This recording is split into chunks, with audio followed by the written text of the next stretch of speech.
How you going? What follows is a clip from a broader conversation I had with Konstantin Samoilov, host of Inside Russia and political activist against Putin's regime and his war in Ukraine.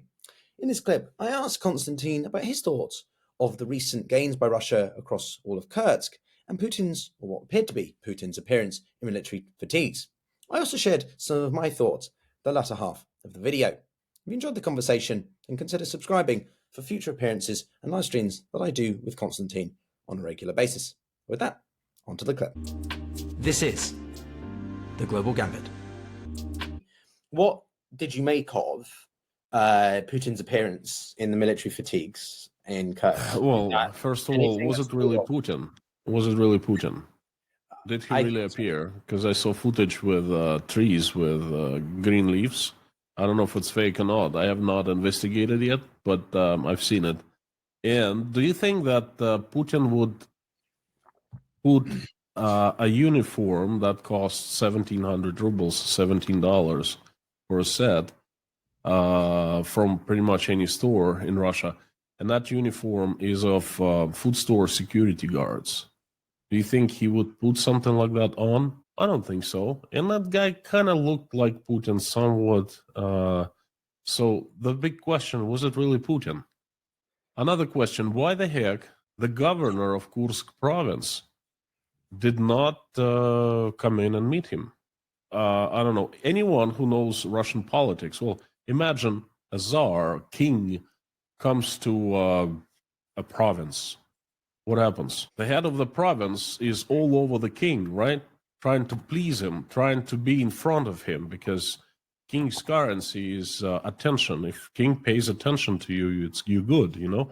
So imagine that. Why did the governor of Kursk province snub him, slapped him in the face, didn't show up, didn't acknowledge that Putin came to his province? Something's fishy here, okay? So I don't think it was him.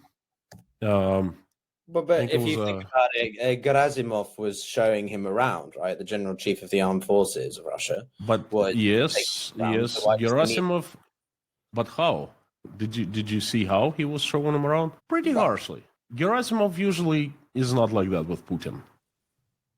And Gerasimov is definitely out of the door. Last time we saw him was, I believe when he was making a promise, when Ukrainians rolled in, and he was making a promise that only 1,000 people, and they already drove back to Ukraine, nothing to worry about, tomorrow everything is going to be fine.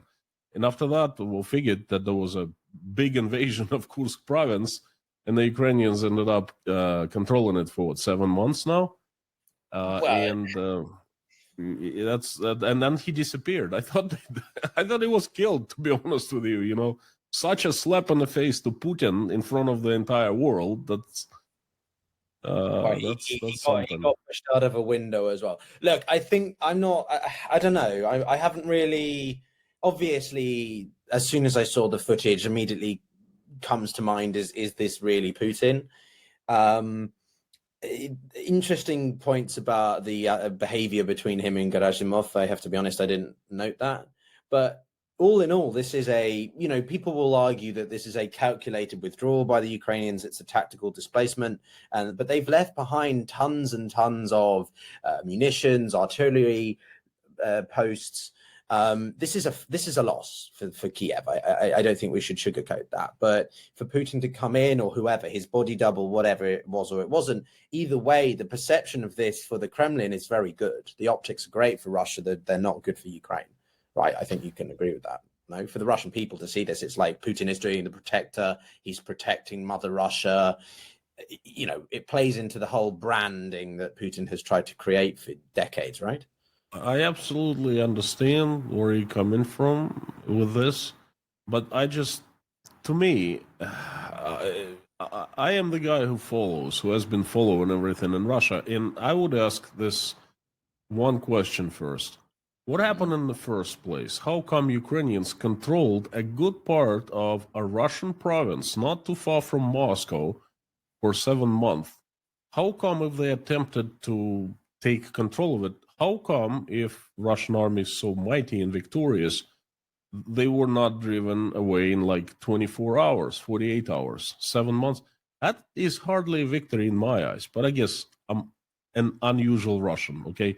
And you're right, Russian propaganda is selling this as one of the biggest victories of Russia's arms, probably in the entire history, okay? Oh boy, they drove the Ukrainians back. They took, 1,000 square kilometers back under control. Kursk province, for goodness sake. But yes, Russian people are buying it, and that's another discussion why they're doing it. So that, yes. And I think that is a loss for Ukraine. And I don't want to sugarcoat it. Well, I think it was semi planned, but the thing is that I think that events unfold so fast that Ukrainian army just couldn't react fast. I think that's what happened. No, I get that. There's a couple of things I would say, which is that when they first occupied Kursk, like many people, I was quite surprised by the lack of reaction from the Kremlin. You would think that the symbolism of Kursk, given its history, the Battle of Kursk is one of the most important. It's the biggest aerial battle in history, if I remember correctly, in the Second World War. So it has a lot of significance to Moscow, to Russians. But for Putin, he clearly didn't see it as that important, a strategic priority, that he reallocated lots of military resources. And I think that shows you that at the time, at least 6-7 months ago, Russia was overstretched. The Biden administration's policies were helping Ukraine. But now, obviously, with Trump in, the tables have turned. And I think that the reaction of Ukraine from gradually, if you look at time stamps of how the Ukrainian position has been shrunk over time by the Russians, and then suddenly just they're all back in Ukraine around Sudza, that's a tactical withdrawal. And I think that they've done that because they know that they have to manage their resources, because Trump's cut off resources, he's cut off supplies. It's been reinstated, but the point is the Ukrainians had to make a calculation, right? Do we try to continue operating in Kursk, or do we have to prioritize our resources in Ukraine against the main line of contact? And, again, this is obviously something I'm not privy to special information or something, but that's rationally how you would look at it militarily. So I don't know, but they've lost a massive bargaining chip now, and it does look like Putin's in a much more favorable position than he was even a month ago.